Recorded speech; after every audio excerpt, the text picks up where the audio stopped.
করা সবকিছুর থেকে গীবতটা কিন্তু আরো বেশি খারাপ। এটা হচ্ছে ইসলামে মৃত ভাইয়ের মাংস গোস্ত খাওয়ার সমান।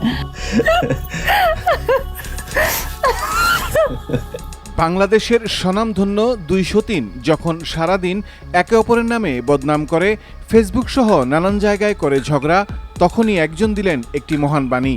বলছি ছোট সতীন বুবলির কথা। সম্প্রতি তিনি একটি টেলিভিশনে গিয়ে বলেন, গীবত গাওয়া আর নিজের ভাইয়ের মাংস খাওয়া একই কথা।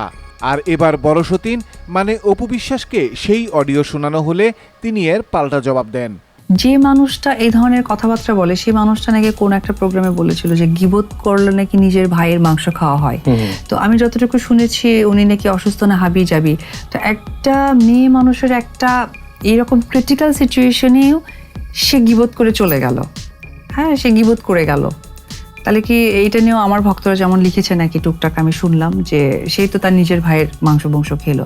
তো আসলে এই দেশের সৃষ্টি আর কৃষ্টি এটাই তো বোঝা বড় দায়।